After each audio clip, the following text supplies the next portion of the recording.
নমস্কাৰ, মই ডক্টৰ দীপাকৰ বৰুৱা।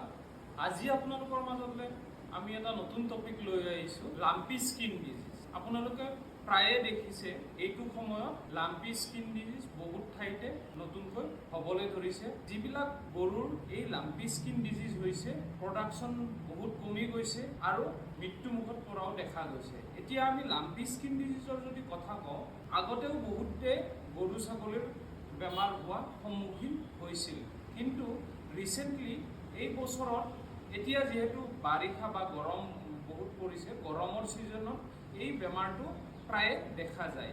2020 চনত এই বেমাৰটো আমাৰ অসমত প্ৰথমবাৰৰ বাবে দেখা গৈছিল আৰু সেই সময়তো বহুত গৰু ম'হ আক্ৰান্ত হৈছিল। সাধাৰণতে এই বেমাৰটো এটা ভাইৰাছজনিত ৰোগ আৰু এটা সংক্ৰমিত ৰোগ।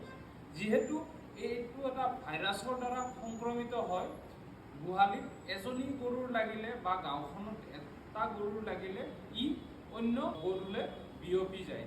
সেইকাৰণে আমি ইয়াৰ নোহোৱাকৈ কেনেকৈ ৰাখিব পাৰোঁ সেই কথাও আলোচনা কৰিম, আৰু বেমাৰটো হ'লে কেনেকৈ আপুনি তাক শুশ্ৰূষা কৰিব সেইটোও আমি আলোচনা কৰিম। এতিয়া আমি আহোঁ এই ভাইৰাছটোৰ কথা। এই ভাইৰাছটো কেপ্ৰিপক ভাইৰাছৰ হয়।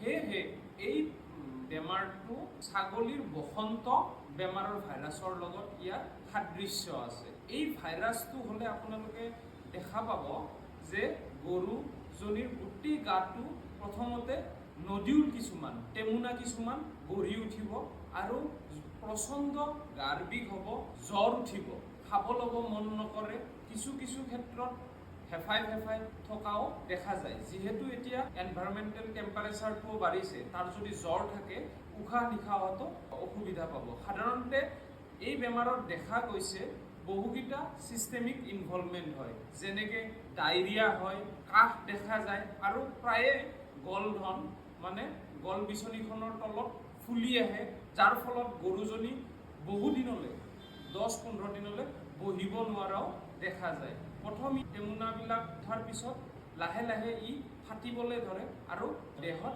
ঘাঁৰ সৃষ্টি হয়।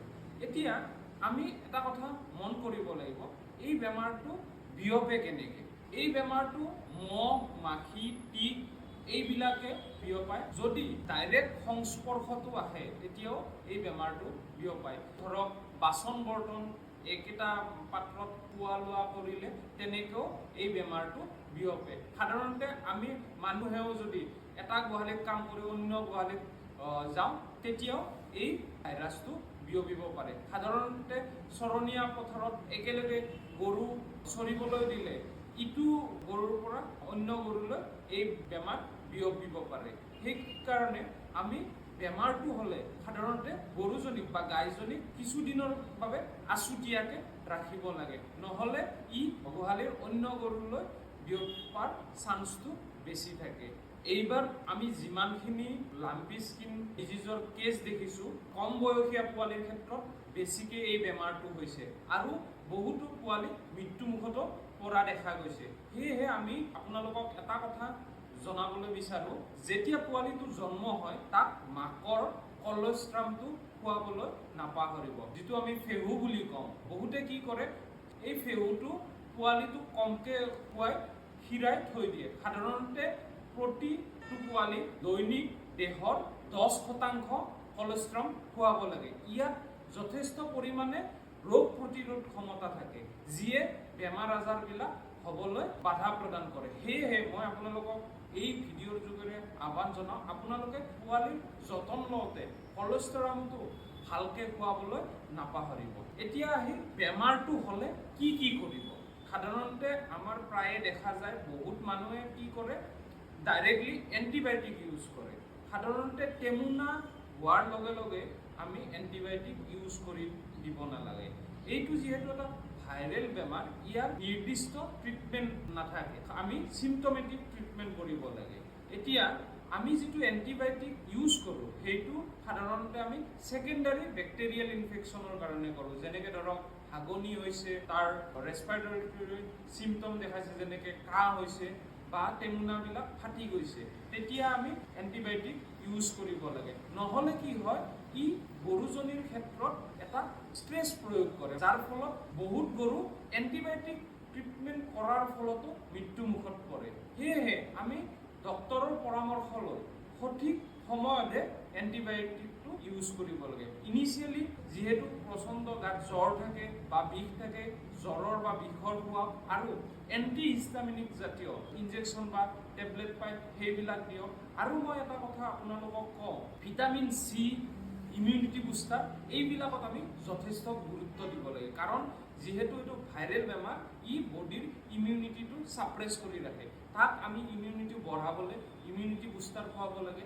আপোনালোকে ঘৰতে ভিটামিন চিৰ এটা ভাল চ'ৰ্চ এতিয়া বজাৰত উপলব্ধ বা সকলোৰে বাৰীত নেমু এতিয়া উপলব্ধ।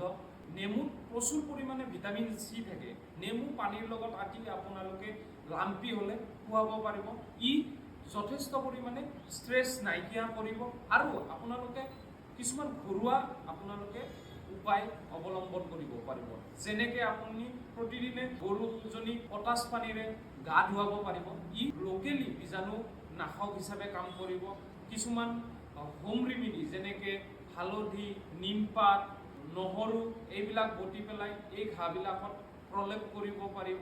আৰু এই লাম্পি স্কিন ডিজিজটো আপোনালোকে এনেকৈ ভাবি নল'ব যে এদিন বা দুদিনতে ভাল হৈ যায়। সাধাৰণতে আমি দেখিছোঁ প্ৰায় 20ৰ পৰা 25-30 দিন পৰ্যন্ত এই বেমাৰটো ভাল হ'বলৈ সময় লাগে। কিয়নো গোটেই ছালটোৱে তাৰ অনিষ্ট কৰে, যিহেতু ইয়াত ঘাঁ হৈ যায়। সেই সময়ত আমি দৈনিক টপিকেল এণ্টিবায়'টিক, এণ্টিছেপ্টিক এইবিলাক দিব লাগিব আৰু তাক পৰিষ্কাৰ পৰিচ্ছন্ন ঠাইত ৰাখিব লাগিব।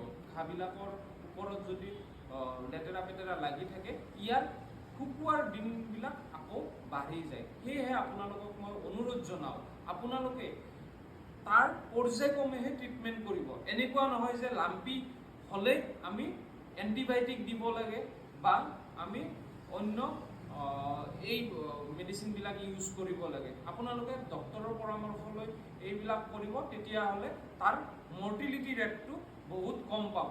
হয়তো আপোনালোকৰ সময় লাগিব, কিন্তু গাইজনী বা গৰুজনী ভাল হৈ উঠিব।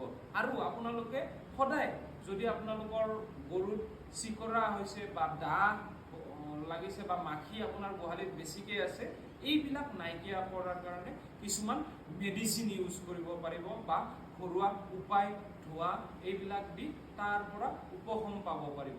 নহ'লে এবাৰ যদি এই লাম্পি স্কিন ডিজিজটো হয়, আপোনালোকৰ যথেষ্ট পইচাৰো খৰচ হয় আৰু প্ৰডাকশ্যন লেভেলটো বহুত কমি যায়। আমি বহুত জেগাত দেখিছোঁ প্ৰায় 15 লিটাৰ 20 লিটাৰ দিয়া গাই গৰু এজনী 2 লিটাৰ 3 লিটাৰলৈ কমি আহে গাখীৰ উৎপাদনৰ ক্ষেত্ৰত। গতিকে আপোনালোকক মই অনুৰোধ জনাওঁ, আপোনালোকে এই বেমাৰটো নোহোৱাকৈ ৰাখক।